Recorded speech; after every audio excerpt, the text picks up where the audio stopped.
Ontem, Joaquim Merval, colunista do Globo, mas que em geral expressa as posições políticas da casa, ele pela primeira vez, na verdade, na minha opinião, foi o primeiro movimento claro da Globo, da Rede Globo, desde a posse do Lula, sinalizando que a Globo não vai apoiar a reeleição do presidente, né? Então, o Lula está brilhando no mundo, está lá, 50 chefes de Estado em Nova York, refez, né, reconstruiu a imagem destruída pelo Bolsonaro e também pelo Temer. A economia está voltando a crescer, os resultados são muito bons, mas a Globo quer a terceira via. A Globo não quer o bolsonarismo, porque o bolsonarismo também tem hostilidade em relação à Rede Globo. O programa, na verdade, o programa econômico do bolsonarismo é até um programa do Fernando Henrique Cardoso radicalizado, é um programa neoliberal. A Globo não teria grandes problemas com o programa econômico em si do Jair Bolsonaro. O problema é outro, né? É a relação com esse grupo político propriamente, que é muito mais ligado à Record, aos bispos, aos pastores, etc. e tal. Mas a Globo também está deixando claro que não quer Lula 4, né, em 2026. Você tem 21%, e é verdade, das pessoas da pesquisa da Datafolha dizendo que são equidistantes. Nem Bolsonaro, nem Lula. Tá? Eles são equidistantes. Você tem 29% do Lula, 25% do Bolsonaro, e os outros que se inclinam mais para o Lula do que para o Bolsonaro, e uma parte que se inclina mais para o Bolsonaro do que para o Lula, uma parte menor.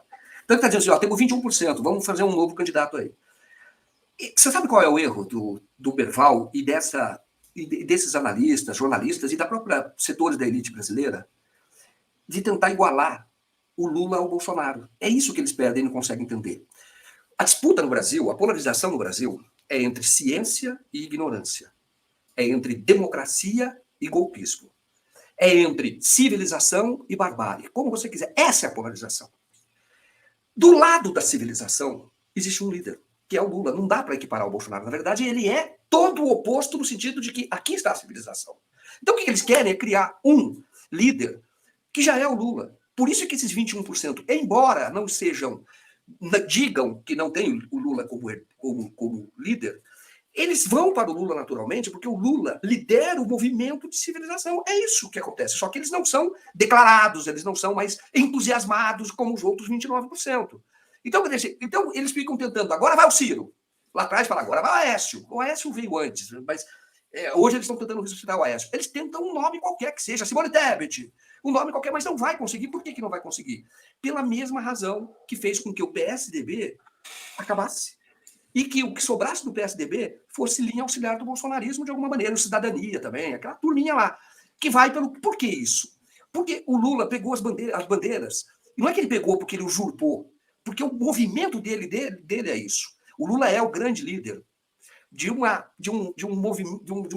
ideia que prevalece hoje de Estado, que é a força do Estado com o reconhecimento de que é necessário, nesse período histórico, da força do capital. É a social-democracia. Não é que eu queira, é porque é. Não é porque eu acho que o mundo caminha, o socialismo é o horizonte de toda a sociedade civilizada. Só que você tem etapas. Por exemplo, a China teve etapa, você tem etapa, a Índia tem etapa, tudo tem etapa. E o Brasil tem que reconhecer, o Lula reconhece essa etapa necessária, ele lidera isso. Com isso, sociologicamente, vai perdendo força qualquer outro movimento. O Lula é o líder desse movimento, inclusive dos 21%, ou de grande parte desses 21%. Que não querem se declarar, não são partidários, mas eles vão para o Lula, elegeram o Lula, porque quando eles percebem que existe uma disputa, e que é civilização e que é barbárie. Não tem um outro, o outro tudo é falso, porque não tem base social. O Ciro é falso, não tem pé, não tem raiz. Entendeu? Por isso é que ele evapora. Simone Tebet evapora. Se você pôr Sônia Tronic, evapora. Qualquer outro nome. Por quê? Porque não tem raiz. Você tem que entender a ciência política. Você percebe que os líderes, eles representam forças que estão na sociedade. E hoje o Brasil tem um grande número, infelizmente, tem um grande número de gente ignorante, inclusive com diploma, preconceituosa, cheia de ódio, e esses estão liderados pelo Bolsonaro. E existe, de outro lado, um país que quer crescer, que quer defender a ciência, que defende a ciência, que reconhece o valor da educação, que é a preservação das florestas, respeito ao meio ambiente, e o líder é o Lula. Então não é a Marina Silva, não vai ser, não tem outro. Então, a questão do Lula é algo que é inexorável, pelo menos a candidatura, por conta do que ele representa. E o que vai frustrando, né, a Rede Globo e todo esse pessoal da chamada terceira via é o fato da Simone Tebet estar integrada ao projeto do Lula, né, a própria Marina Silva, o Geraldo Alckmin. No fundo, eles gostariam, eventualmente, até de quebrar a frente ampla, né, para tentar viabilizar uma terceira via.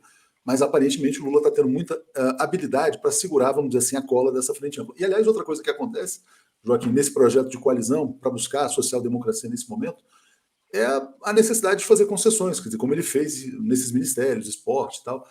E outra crítica que vai se acentuar em relação ao Lula é aquela coisa, mas ele não consegue, ele se dobra diante do Congresso. Bom, o Congresso é esse, né? Vamos eleger um Congresso melhor da próxima vez. Quer dizer, existe assim uma certa demagogia na crítica que é feita ao Lula também.